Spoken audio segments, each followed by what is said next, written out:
Bismillahirrahmanirrahim. Assalamualaikum warahmatullahi wabarakatuh. Saya Juwita Nur Fitri dari Prodi Pendidikan Agama Islam Lokal 2, Fakultas Tarbiyah dan Ilmu Keguruan. Di sini saya akan membahas tentang hakikat, fungsi, nilai, moral, dan hukum dalam upaya mendapatkan keadilan, ketertiban, dan kesejahteraan masyarakat dalam perspektif Al-Quran.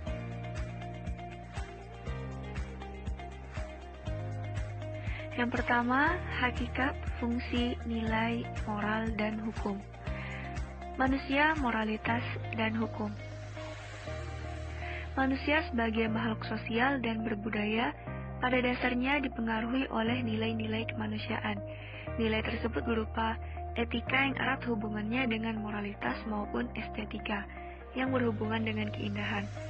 Dalam realitas sosial, pengembangan supremasi hukum sangat tergantung pada 4 komponen, yaitu materi hukum, sarana-prasarana hukum, aparatur hukum, dan yang terakhir budaya hukum masyarakat. Tatkala terjadi dilema antara materi hukum, konflik di antara penegak hukum, kurangnya sarana dan prasarana hukum, serta rendahnya budaya hukum masyarakat, maka setiap orang harus mengembalikan pada rasa keadilan hukum masyarakat. Artinya harus mengutamakan moralitas masyarakat. Demikian pula dalam pengembangan estetika yang akan menjadi wujud budaya masyarakat, sangat mungkin terjadi dilema dan benturan dengan nilai etika.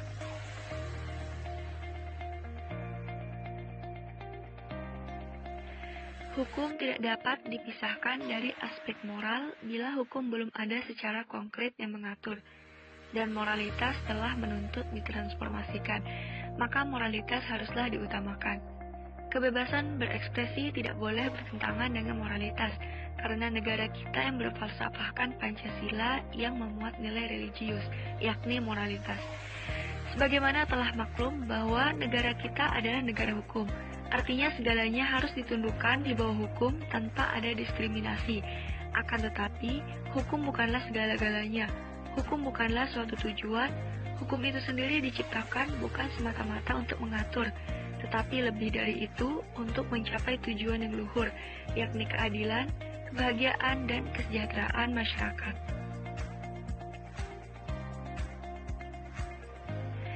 Hukum kita adalah produk warisan kolonial. Hukum kita masih terkategorikan legal positivis, tidak banyak legal realis.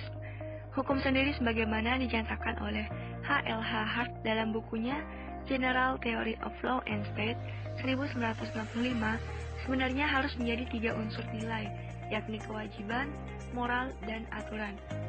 Karena hukum tidak dapat dipisahkan dari dimensi moral.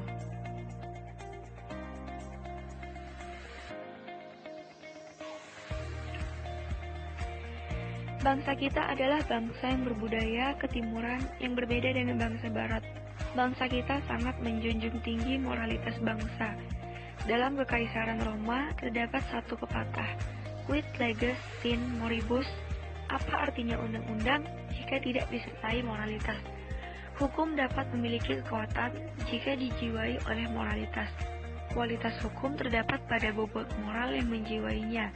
Tanpa moralitas, hukum tampak kosong dan hampa. Selanjutnya, B. Keadilan, ketertiban, dan kesejahteraan.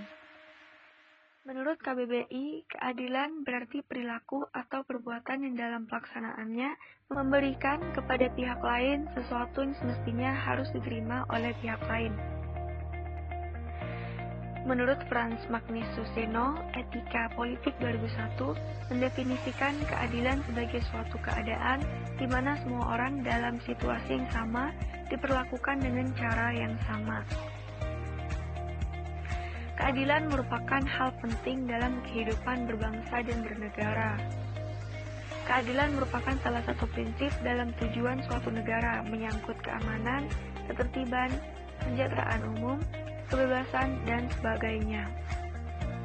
Dalam hal ini, maka tujuan negara Indonesia adalah terpenuhinya keadilan bagi seluruh rakyat Indonesia, sebagaimana yang tertuang dalam pembukaan Undang-Undang Dasar 1945 dan Pancasila.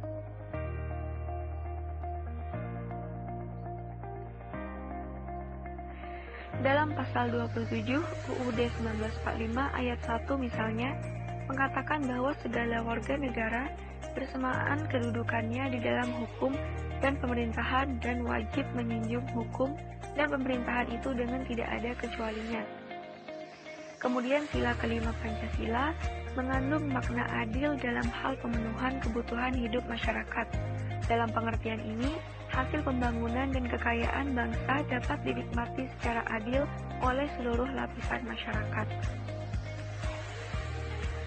Sesuai dengan sila kelima Pancasila, maka keadilan yang harus terwujud dalam kehidupan berbangsa adalah: yang pertama, negara wajib memberikan keadilan dalam bentuk kesejahteraan, subsidi, bantuan, serta kesempatan hidup bersama berdasarkan hak dan kewajiban. Yang kedua, warga negara wajib menaati peraturan perundangan yang berlaku. Yang ketiga, hubungan yang adil dan sama antara warga negara secara timbal balik. Fungsi hukum dalam masyarakat ada 4, yaitu yang pertama sebagai alat pengatur tertib hubungan masyarakat, yang kedua sebagai sarana mewujudkan keadilan sosial, yang ketiga sebagai penggerak pembangunan, dan yang keempat sebagai fungsi kritis. Tujuan hukum terbagi menjadi 3, yaitu secara umum, menurut teori etis atau etika, dan menurut teori utilitas. Secara umum, yaitu hukum bertujuan untuk menjamin kepastian hukum bersendikan pada rasa keadilan dalam masyarakat. Menurut teori etis, hukum bertujuan untuk mencapai keadilan, memberikan kepada setiap orang apa yang menjadi haknya. Menurut teori hukum bertujuan untuk memberi manfaat bagi sebanyak-banyaknya orang dalam masyarakat.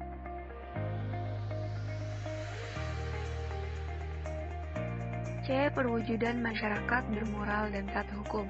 Pengertian moral itu sendiri yaitu perbuatan, tingkah laku, ucapan seseorang dalam berinteraksi dengan manusia. Apabila yang dilakukan seseorang itu sesuai dengan nilai rasa yang berlaku di masyarakat tersebut dan dapat diterima serta menyenangkan lingkungan masyarakatnya, maka orang itu dinilai memiliki nilai moral yang baik, begitu juga sebaliknya. Nah, seperti apa sih ciri-ciri manusia bermoral dan tidak bermoral itu? Jika seseorang melakukan tindakan sesuai dengan nilai rasa dan budaya yang berlaku di tengah masyarakat tersebut dan dapat diterima di lingkungan kehidupan sesuai aturan yang berlaku, maka orang tersebut dinilai memiliki moral. Namun, sebelum kita menilai moral seseorang, alangkah lebih baik nilailah dulu moral kita. Apakah kita sudah bermoral?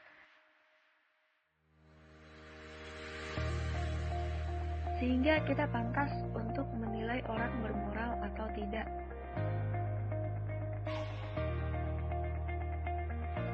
Selanjutnya, taat hukum.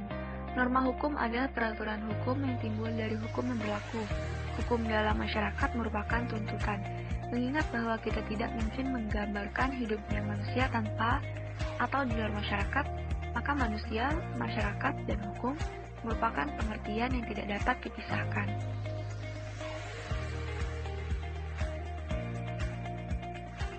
Nah, dalam perwujudan nilai moral dan taat hukum, yaitu berupa tidak korupsi, tidak melakukan perbuatan yang menyimpang, menaati peraturan yang dibuat oleh pihak yang berwenang,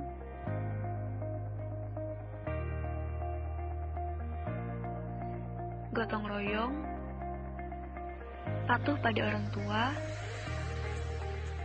tidak mencuri barang milik orang lain, dan masih banyak yang lainnya. Yang D, problematika nilai moral dan hukum. Ada 2, yaitu pelanggaran etik dan pelanggaran hukum.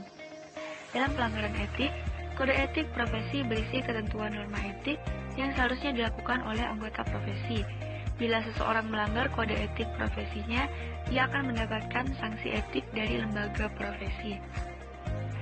Dalam pelanggaran hukum, problema hukum yang berlaku saat ini adalah masih rendahnya kesadaran hukum masyarakat, seperti pelanggaran terhadap perundang-undangan negara, dan sanksi atas pelanggaran hukum adalah sanksi pidana.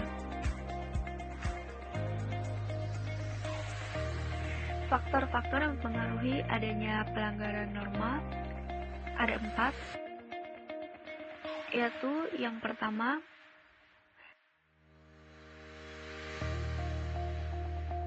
individu yang sulit untuk menyesuaikan diri, kurangnya ajaran moral yang diterima, adanya ketidaksesuaian dengan harapan individu, ketidaktahuan individu terhadap sesuatu permasalahan, dan adanya unsur kesengajaan. Demikian akhir dari presentasi saya. Terima kasih untuk yang sudah menonton video ini hingga akhir. Akhirul kalam, wabillahi taufiq wal hidayah. Wassalamualaikum warahmatullahi wabarakatuh.